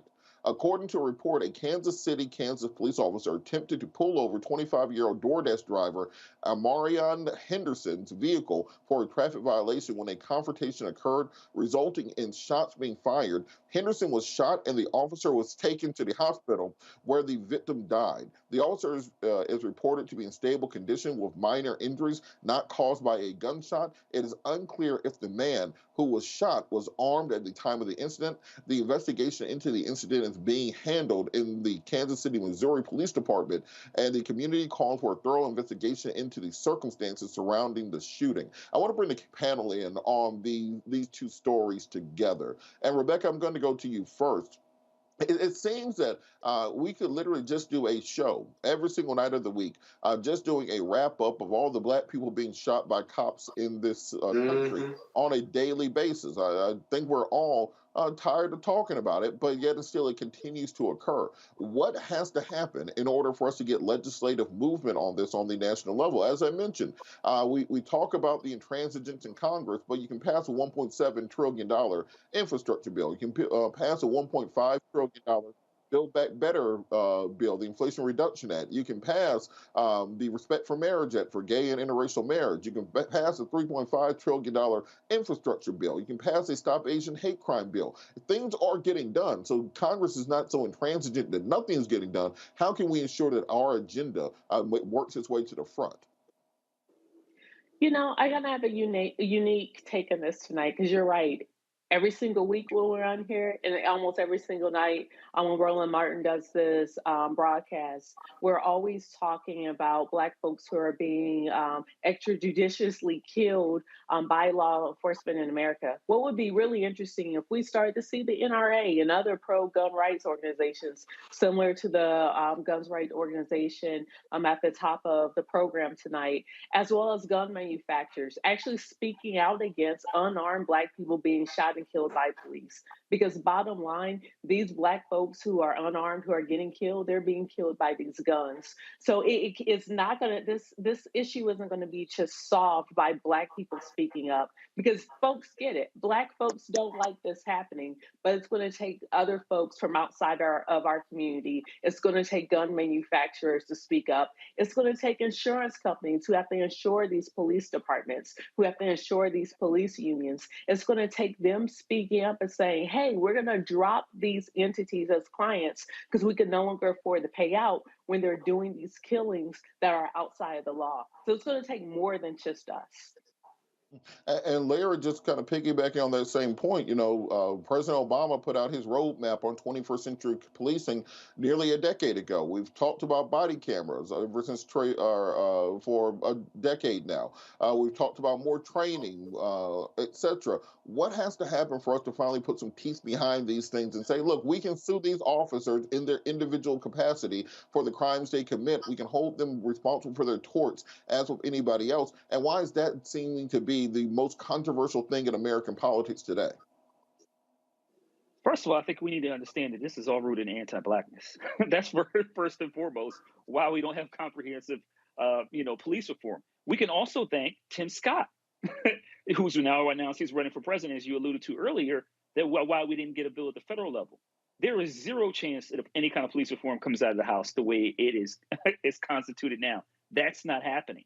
But I think that in terms of advocacy, we need to continue to put the pressure on policymakers at the federal and state level. You mentioned we have an election coming up here next year. So obviously the House, the Senate, and the White House are in play. And then you talked about federal, state elections or, local elections and the importance of that. So we have to continue to advocate and focus on registering people to vote, highlighting the impact that, violence when it comes to law enforcement and the Black community in particular, how not only in terms of those the lives are lost, but in terms of the mental health impact, right? So we talk about the racial fatigue in terms of members of the Black community. Obviously, when you talk about these shows today or in other parts, we feel that emotionally. So there's not only in terms of the families or the communities impacted, but in terms of members of the Black community who may live in other states and hear about these stories. So there's a cumulative effect. So once again, in terms of advocacy standpoint, we need to continue to register people to vote, talk about why these issues continue to happen in our Black community as it relates to anti-Blackness and white supremacy in the United States, and continue to put the pedal to the metal.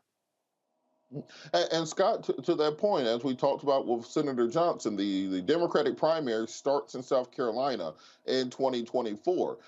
We always hear these stories. Well, Joe Manchin said y'all Black folks have to keep getting shot.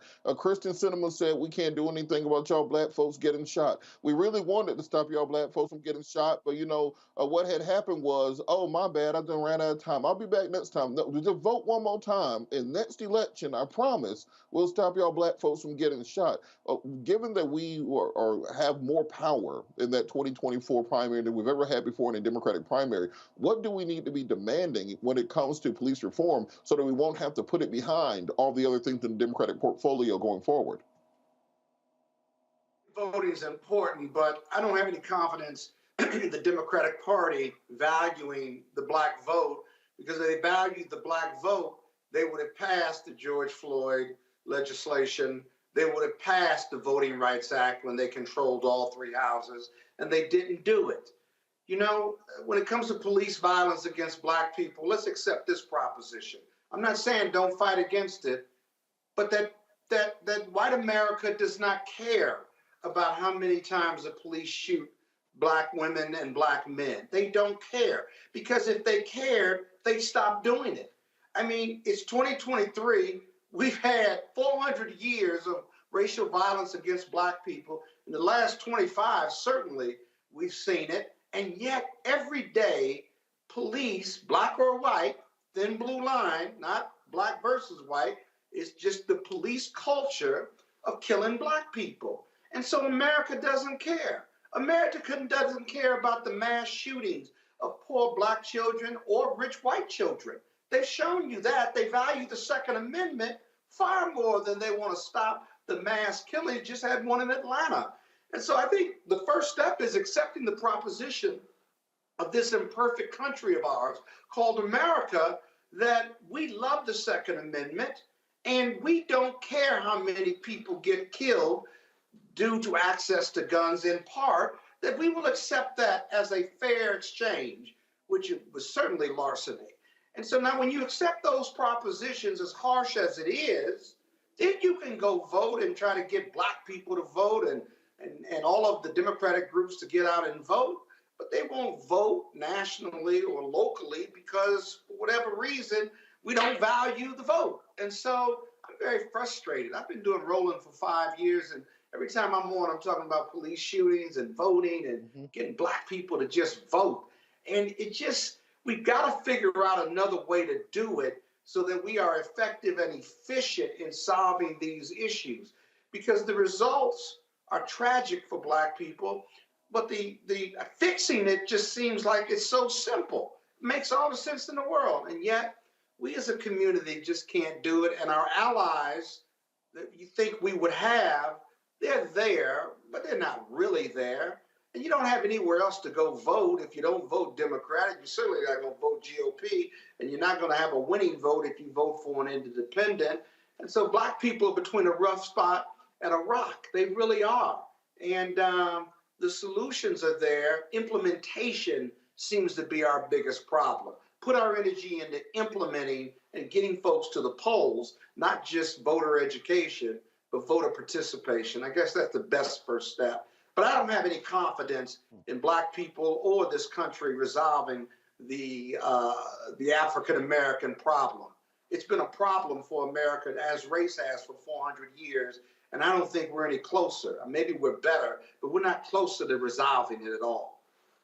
Well, look, and for me, I think we need to have a Black Marjorie Taylor Greene. We need a Black Lauren Boebert. We need a Black Matt Gaetz. What do you mean by that now? And this is what I mean by that.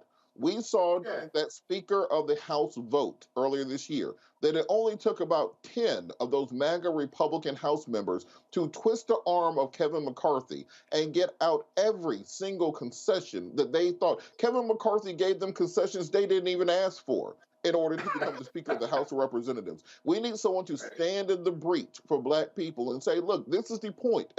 We will not do any other business in the Congress of the United States of America until we put these issues of Black men and women being killed by their own government front and center and number one. Because right now, we're dealing with a debt ceiling crisis. The reason Kevin McCarthy put out this MAGA budget is because of those 10 people in the House of Representatives. So there's no way you can tell me that 10 MAGA Republicans and Marjorie Taylor Greene have more power than the entire Congressional Black Caucus, the largest caucus in the Congress right now. And because Democrats know, just as you said, that we're between a rock and a hard place, that we're between this question of, do we allow fascism to take over the country, or do Black people turn out and vote? Well, we have to harness that power. The Democrats have to make the decision. Look, if you can pass a $1.7 trillion infrastructure bill, you can pass a $1.5 trillion Build Back Better, skinny bill, Inflation Reduction Act, whatever you want to call it. If you can pass a gay marriage and an interracial marriage bill, if you can pass a Stop Asian Hate Crime bill, if you can push through an executive order on the Dobbs Amendment, if you pass a $3.5 trillion omnibus spending bill, clearly you can get something done. It's a question of priorities. Do you want to and do you care about Black voters? And until we make them care, until we hold them to the fire, we're going to see the same thing. Rebecca, but Biden doesn't because he hadn't made it a priority. Rebecca, we got to go. But Robert, we did have someone who was trying to push the line. We had Cynthia McKinney from your home state of Georgia, and voters decided not to send her back. So we did have some Black people in our Congressional Black Caucus delegation that was willing to go there to ask questions and to be an agitator. So when we have had that, those people didn't last. So I don't know if it's just as simple as Black folks or even Democrats, for that matter, having a Marjorie Taylor Greene. Well, look, I understand the difficulty. Some people might just have to be one-term Congress people, but at the end of the day, we have to make some kind of difference. Just as Scott said, we all come here every week to talk about Black folks getting shot. At some point, enough has to be enough. We'll be back after the break. You're watching Roland Martin Unfiltered, streaming live on the Black Star Network. I think Roland might be with you on the other side of this break. We'll be right back. That was a pivotal time. I remember Kevin Hart telling me that. He's like, man, what you doing, man? You got to stay on stage. And I was like, yeah, but I'm young, thinking, like, I'm good. And he was absolutely right. What show was the other time? This was one-on-one. Got it. During that time. So you're doing one-on-one, going great, you making money, you like... I'm like, I don't need to leave. I don't need to leave from, Wednesday, Thursday to Sunday. I didn't want to do that. It was just like, I'm going to stay here. Or I didn't want to finish work Friday, fly out, go do a gig Saturday, Sunday. I was like, I don't have to do that. And I lost a little bit of that hunger that I had in New York. I would hit all the clubs, run around. Sometimes me and Chappelle or me and this one or that one, we'd go to the Comedy Cellar at 1 a.m. And that was our life. We loved it. You know, you do 2 shows in Manhattan, go to Brooklyn, leave Brooklyn, go to Queens, go to Jersey. And I kind of I got complacent. I was like, I got this money, I'm good. I don't need to go chase that, because that money wasn't at the same level that I was making, but what I was missing was that training. Yes. Was that. And it wasn't the money. It was the money. You know, it was that's what I needed.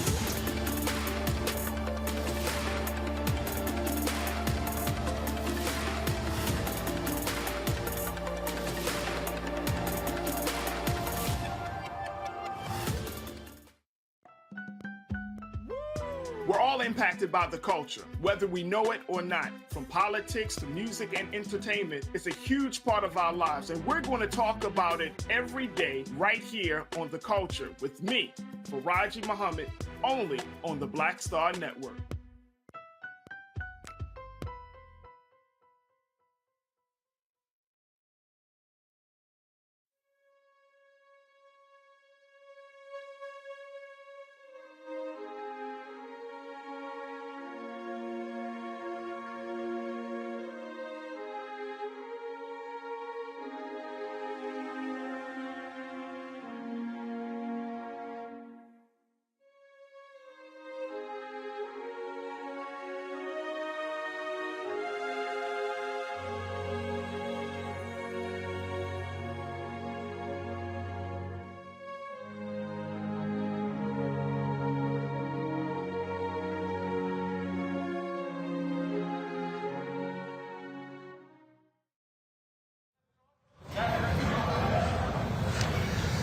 Hey folks, Roland Martin here. I am at Dulles Airport, literally just landing from Los Angeles. Flight was delayed a couple of times. That's why Robert Patillo is sitting in the host chair today. For the last week, where we've been trying to get our next guest. Of course, last Tuesday, Harry Belafonte passed away at the age of 96. And one of the folks who certainly has considerable insight into his work, their friendship, his friendship with Reverend Dr. Martin Luther King Jr., is my good alpha brother, Ambassador Andrew Young. He joins us now on Roland Martin Unfiltered. Ambassador, always great to be able to see you and chat with you. Very good. Always good to talk to you, especially about somebody that has meant so much to this nation and to people of color all over the world. I mean, he was not only known in Jamaica, but in South Africa. He and Stokely Carmichael went to Guinea, Conakry, and he was a student of Paul Robeson, and he came up in active studio along with Sidney Poitier and Marlon Brando and Paul Newman, and all of the folks that you saw at the March on Washington getting off that plane from California were Harry's friends almost from childhood. And he literally committed his life not only to being a performer, but to being a liberator. And in fact, I dare say that his liberation activities were every bit as important to him as his performances. Where did the two of you first meet, first connect? Well, I think I was out in California in 1953 or something like that, and went to a concert. And I didn't see him then, but it was a few years later. I don't know where we first met, but he would just show up anywhere the movement was going on. And I started working with Martin Luther King in '61. And that's when he showed up in our offices. And he was actually running a fundraising office for the movement, for SCLC and SNCC. There in New York, Clarence Jones was a part of it. He's now out in California. Maya Angelou was a young girl coming in from Africa, and she worked in that office for a while. And he just rounded up people who were good people, and who wanted to see Martin Luther King and this movement continue. And we never raised more than $1 million a year, I don't think. But we wouldn't have raised that if it hadn't been for Harris running the office in New York, but also having concerts all over the place with anybody who would perform with him. When he and I talked, he talked about getting that phone call and the first meeting that he had with Dr. King. He said it was supposed to be a 20-minute meeting. It turned to a 4-hour meeting. And he said that, I made the decision to follow this young man wherever he was going to go. And that's exactly what he did. And so many people really don't understand how critically important it was to have folks like Harry Belafonte, have Dick Gregory, to have a Sidney Poitier, to have African Americans who were entertainers utilize their celebrity, their influence to do what was necessary, whether it was bringing in entertainers, whether it was raising money, whether it was serving as advisors. Just talk about how crucial that was as y'all were trying to build up momentum, all the different campaigns you were involved in. Well, let me say that for me, we were in New York just before Dr. King went to Memphis.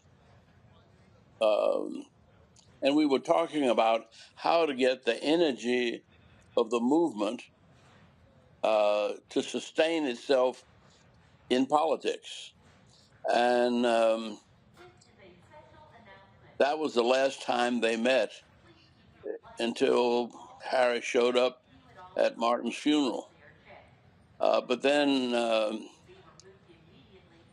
I went to see him about helping SCLC carry on. And he said, but Martin said, we should move toward politics. And I said, yeah, I've been looking for somebody to run. And Julian didn't want to run. Jose Williams didn't want to run. I was thinking that we could have someone in Savannah, someone in Atlanta, and someone in Birmingham, someone in New Orleans, and we would really have an impact. And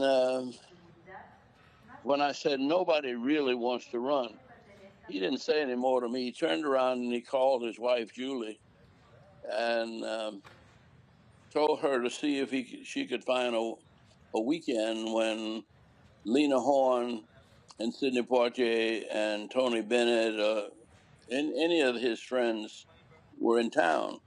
And she said, what for? And he said, we're going to have a benefit. Andy's running for Congress. And I said, no, not me. I said, I'm an organizer. I'm not the one to run. And he said, nobody else wants to run. It looks like you got to run. And that was the beginning of my political career.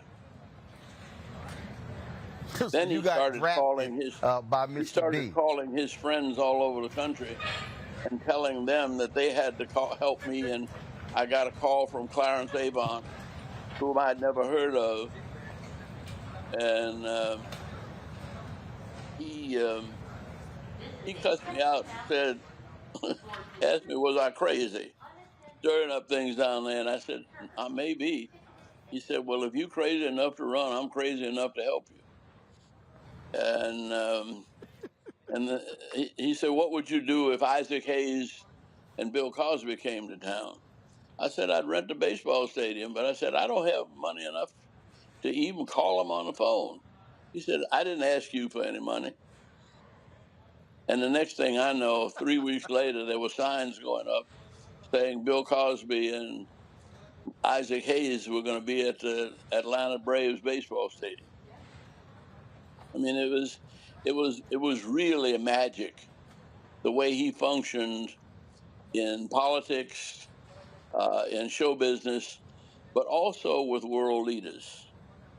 He could go almost anywhere in the world and not only be known, but they would know him as a progressive vision and voice that was there to help.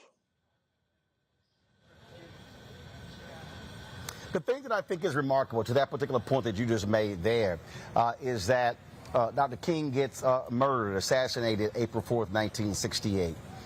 And folks begin to do different things. You talked about being in politics as well. But when I look at both of you post the Black Freedom Movement, and meaning officially, the emphasis on economics, on the poor, was always there. And when you talk about him traveling, the same for you. The movement and the message travel all across the globe. And so folks welcomed both of you in so many different quarters. When I look at Nelson Mandela, the effort to get him released, and then, of course, him becoming president, both of you, me tell you, you and Mr. B were right there. Yeah, but even before I got to Nelson Mandela, Arthur Ashe came to Atlanta to a tennis tournament and won it. And it turned out that the promoter of the tennis tournament happened to be from South Africa and asked Arthur if he would come to South Africa and play. Arthur wrote 10 people, 8 white and 2 black. The 2 blacks, Bob Green of Michigan State and myself, both told him to go. And he said, well, why don't you go with us? And in 1974, we spent a whole week sitting in the government box with all of the people that had my folk locked up. Now, I wasn't uncomfortable with that because that was sort of my job in the movement, was to kind of communicate with the white community. When we went to Birmingham, we were talking about going to Birmingham in December, toward the end of December, and Martin said, Andy, do you know any white folks in Birmingham? I said, no. He said, you got a month to find some. And that was the difference between us and, say, Black Lives Matter. We were not rushing, and we had actually then 2 months to prepare.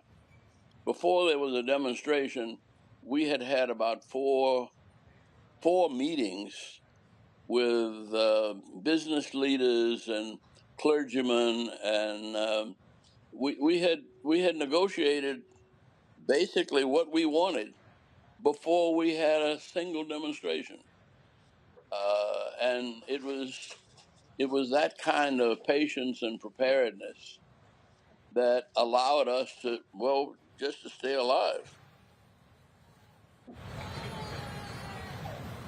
Got to go to a break. Hold tight 1 second, Ambassador. We're going to pay a couple of bills. We're going to come back and chat with you a little bit more about the late, great Harry Belafonte. My panel, they also will get to ask you a question as well, folks. You're watching Roland Martin Unfiltered as we continue paying tribute to Harry Belafonte, who passed away last Tuesday, the age of 96. You're watching Roland Martin Unfiltered right here on the Black Star Network.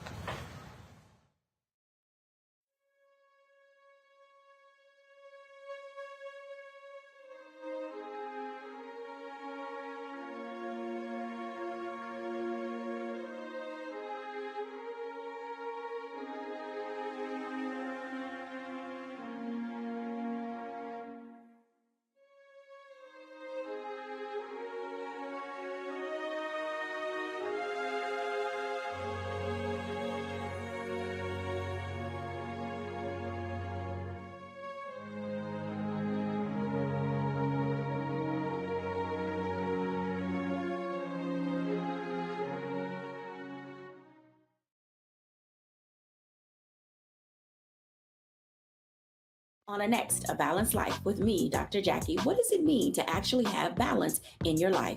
Why is it important and how do you get there? A masterclass on the art of balance. It could change your life. Find the harmony of your life. And so what beat can you maintain at a good pace?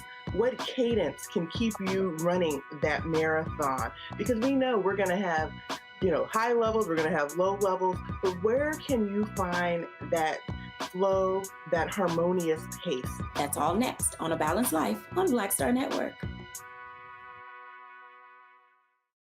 Up next on The Frequency with me, Dee Barnes, our special guest, Alicia Garza, one of the founders of the Black Lives Matter movement. We're going to discuss her new book, The Purpose of Power, How We Come Together When We Fall Apart. We live in a world where we have to navigate, when we say something, people look at us funny, but when a man says the same thing less skillfully than we did, right? Right. Everybody flocks towards what they said, even though it was your idea. Right here on The Frequency on the Black Star Network.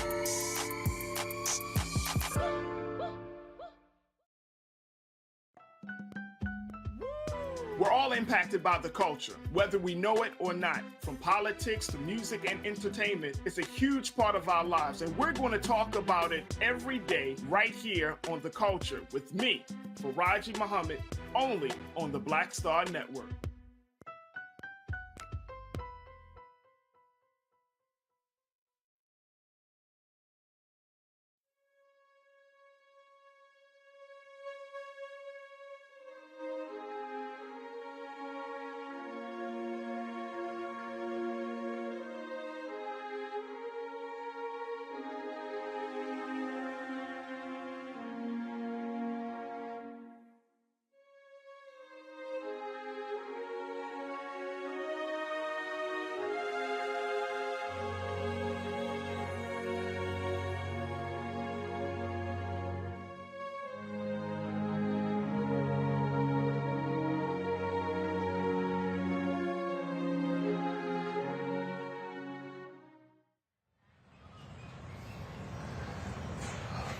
Welcome back to Roland Martin Unfiltered. We continue our conversation with Ambassador Andrew Young with regards to Harry Belafonte. Ambassador, one of the things that I think was a lot of people really don't understand if they read Harry Belafonte's memoirs, his apartment served as a refuge for Dr. King whenever he was in New York, but also sort of as the mediation grounds for all of the different factions in the civil rights movement. And there were so many different stories he talked about in his book with these discussions and these sort of these mediation events happening in his apartment. Can you share with us what those moments were like and the role that he played? Well, it was Harry's show, and you didn't get to say no. He called me one night, and when I was ambassador to the United Nations, and he said, "I need you to come by and have a sandwich with me tonight." And when I got there, Shimon Peres, the prime minister of Israel, was there, and he wanted to talk with me about helping to get involved with the Palestinians and getting the Palestinians and Israelis together. Now, when I said that to the State Department, nobody believed it. But we spent, with Stony Cooks, we spent about 4 hours. And he knew everybody. I had another occasion when he did a benefit for us in Paris. And when I got over there, he said, "Oh, you one of these little righteous country boys, but I'm gonna turn you on to Paris." And I said, "Well, I'm not a high life sort of fellow." And he said, "Well, you never met Bridget Bardot." I said, "No," but I said, she's a young kid. I said, I prefer older women. And the next thing I know, I gave him a couple of names. And the next thing I know, he grabbed me and Dr. King and said, "Come on, I want you to go somewhere with me." And we were in the hotel in Paris where all of the stars stayed. And he took me down to this lady's room whose name I had called. And I didn't have any idea who she was. I mean, I knew who she was when I saw her, but she threw her arms around me and pulled me in and pulled me down on the couch, sitting next to her husband, between she and her husband. And I was, well, I was so, I mean, you had to be always ready. I mean, he knew everybody, and everybody loved him and respected him. The same thing with before Mandela got out of jail, it was always Bishop Desmond Tutu, or he'd show up and there would be Miriam Makeba, and of course Sidney Poitier was with him in the very beginning, and he just got along with everybody, and he put everybody almost all over the country on a liberal agenda. Questions from panelists. Rebecca, I'll start with you. Your question for Ambassador Andrew Young. Ambassador Young, first of all, How you doing? say thank you. It's very nice. It's a pleasure to meet you. When I think about greats like you, who were architects and generals and soldiers within the civil rights movement, I often think about the strategy that you all had. And then I compare it to my generation. We have the technology, we have the money, we have a lot of access, but we seem to lack strategy with how we choose to carry on with the movement. So, what advice would you have for folks in my generation with how can we be more strategic in the push for I civil tell you rights? what, that's what I say. I said that Black Lives Matter happened in 60 seconds. I mean, in 9 minutes and 41 seconds, everybody in the world was watching George Floyd die. And it was an immediately organized protest. All the way down in New Zealand, they were watching. Now, there were 60 bombings of black people's homes in Birmingham in 1961, 62, and early 63. And this is before the church was bombed. Fred Shuttlesworth's church had been bombed 3 times in 61 and 62. And we were right here in Atlanta, 150 miles away, and we didn't know it. They didn't cover anybody. I mean, I heard of Emmett Till.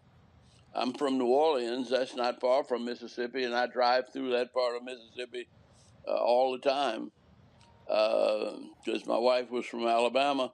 But we never knew about Emmett Till until his body went back to Chicago, and his mother insisted that Jet magazine and Ebony magazine put his body on the picture on the cover of Ebony magazine. And so what we didn't have, I mean, we really didn't even have telephones. I mean, we had to find somebody, and not everybody in Selma had a telephone. And we had to know the 2 or 3 people in a neighborhood that we might be able to run to and call somebody somewhere. We were in the dark ages, really. And so we had a lot more planning time. And it was also, we knew how dangerous it was. Now when you got 10,000 people out in the street, it's not nearly as dangerous as when Martin Luther King went to jail in Birmingham in 63. There were only 51 persons with him. And it wasn't any big march, and we were always small and vulnerable. I got beat up in St. Augustine, Florida, and there wasn't even any press there. And I didn't know how bad I'd been beaten until almost 10 years later, when we got access to the police files. And so it was a different time. And I think if we had known the dangers we were facing at that time and faced up to it, we might not have been so courageous. A lot of it was, the Lord will lead you and He'll tell you what you need to know. But we didn't know. And Martin Luther King's, he used to do a Richard Pryor, a kind of act where he would talk about somebody trying to shoot him and one of us jumping in front trying to get our picture in the paper or on television and taking the bullet for him. And then he'd start preaching your funeral. And he'd say everything you'd never want said in church about you. But what he was doing, he was making us laugh at the possibility of our own death. And of course, he was laughing at his death. And it's a different time. And I think that you all are collecting the fruit from the trees that we planted. And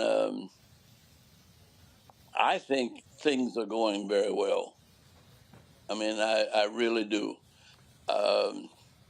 At least we got all of the crooks out in the open, and everybody knows it.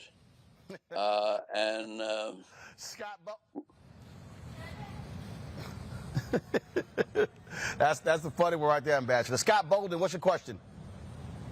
Ambassador Young, great to see you. We miss you on the Board of Trustees at Morehouse College.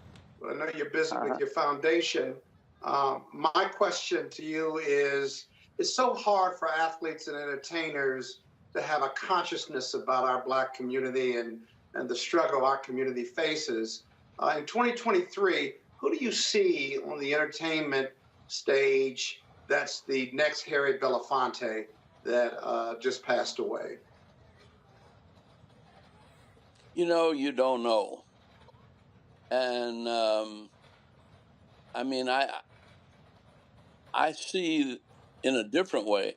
I see the hip hop community here in Atlanta, and they were one of the kids. He was a 15-year-old and was the chairman of the mayor's youth committee when I was mayor in 1982.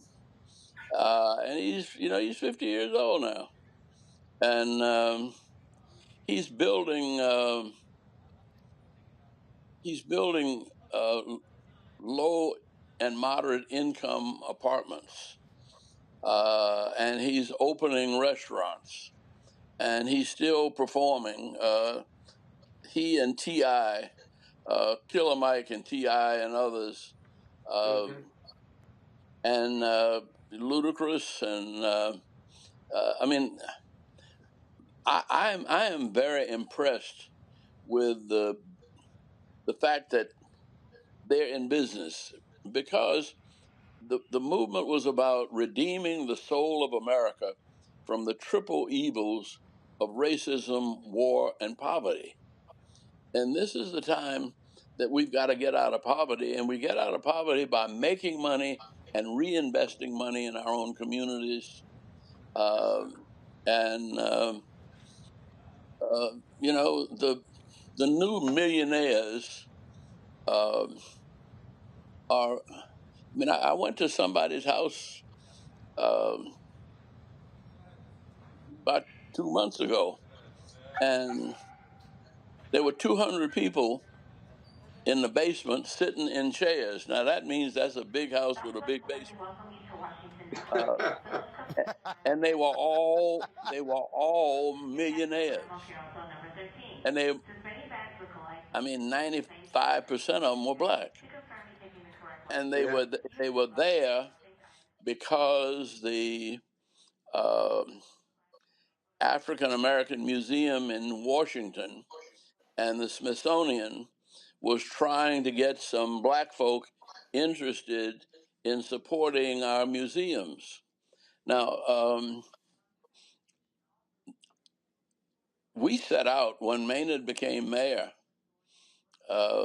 We set out to see that black folk made money, and I was very proud. Just the other night, I ran into the treasurer of the city of Atlanta, and I asked him how much we had put into the airport. And there's no taxpayer money in the airport, no federal money in the airport. We went to Wall Street and got money, and it was about $18 billion between 70 and 1974 when we first went, and the present. But that airport generated $66 billion worth of wealth last year. And about 30-some% of every year, at least 30, 31, 35% was put through black businesses.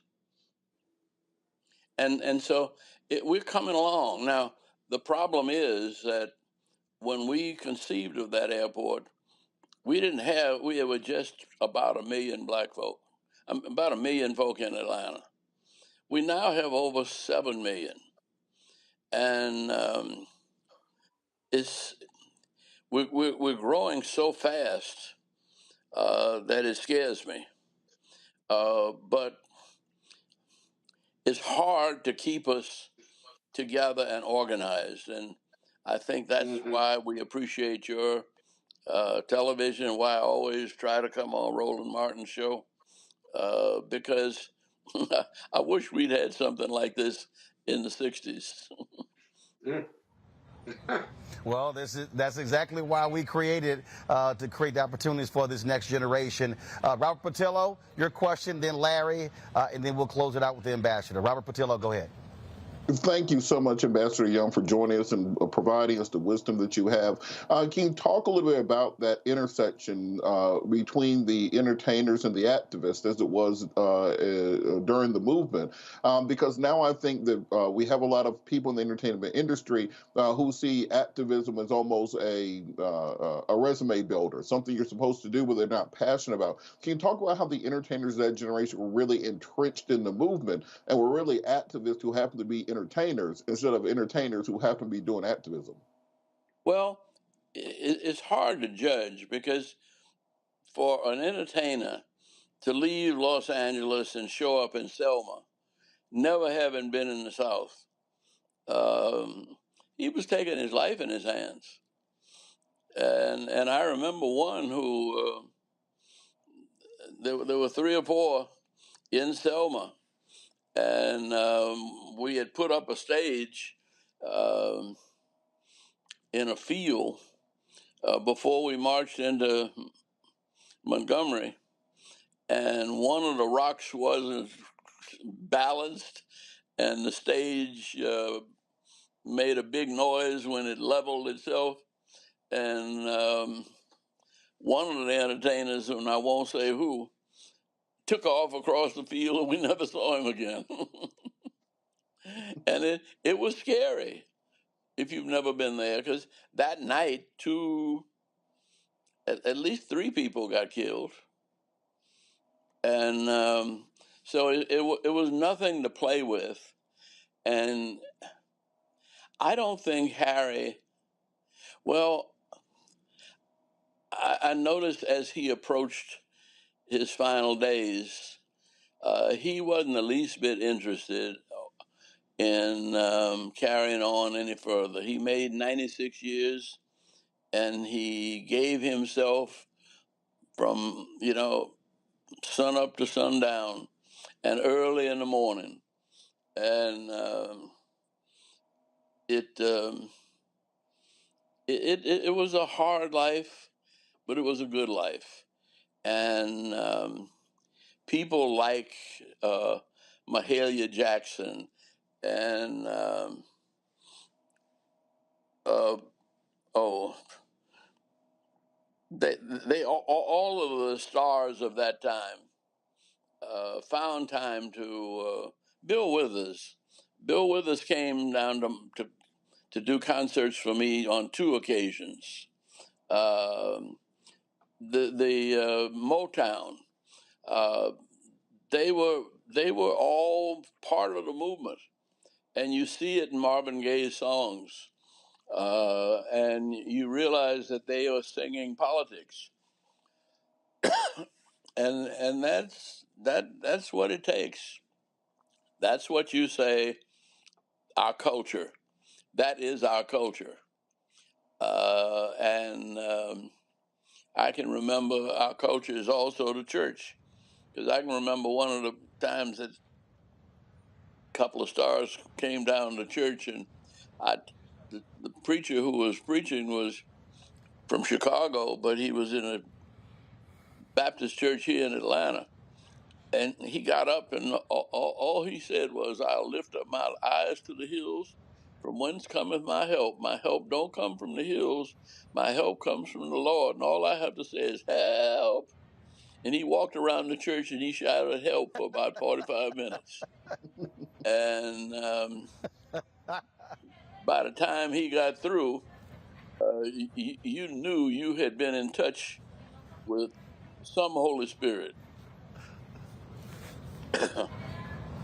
Larry, your question for Ambassador. Yeah, Ambassador Young, really enjoyed hearing these stories. I was wondering if you could share like 1 or 2 characteristics you think are really important when it comes to leaders. We talk about this new generation, which you talked about a lot. But what are some, like, give me 1 or 2 characteristics you think are key as it relates to leadership? Well,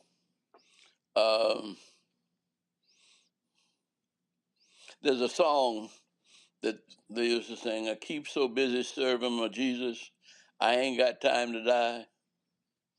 And you have to, I mean, we walk through the valley of the shadow of death, and you couldn't be afraid. Then you might have been afraid afterwards and wonder what, thank the Lord you got through. But the other thing is that we were not reckless. We knew we could get killed in any demonstration. And so we were as careful and conservative and safe as we could possibly be.